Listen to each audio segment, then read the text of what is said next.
music director express के शानदार director गदिल तोरानी गदिल तोरानी गदिल तोरानी गदिल तोरानी गदिल तोरानी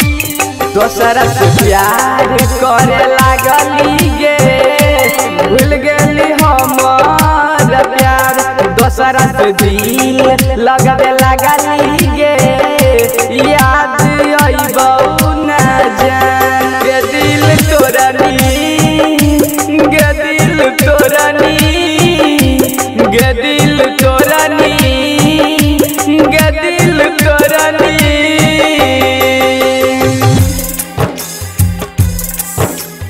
गदिल तोरानी music director Dhannuraj music director Dhannuraj Begusarai Begusarai तोहरा की मालूम छ तू दर्द जे देली गे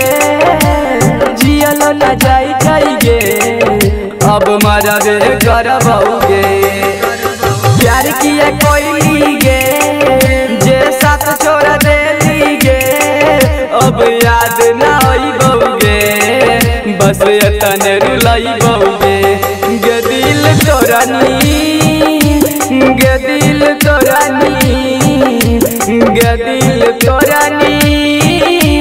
गदिल तोरानी अखन अपने सब सुन रहल छी माँ दुर्गा एक्सप्रेस के शानदार प्रस्तुति music director Dhannuraj music director Dhannuraj Begusarai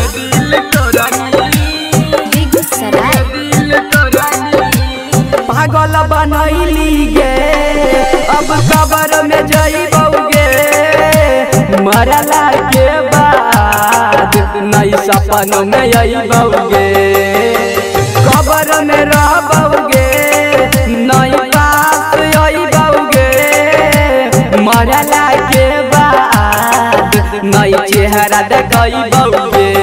गदिल तोरानी गदिल तोरानी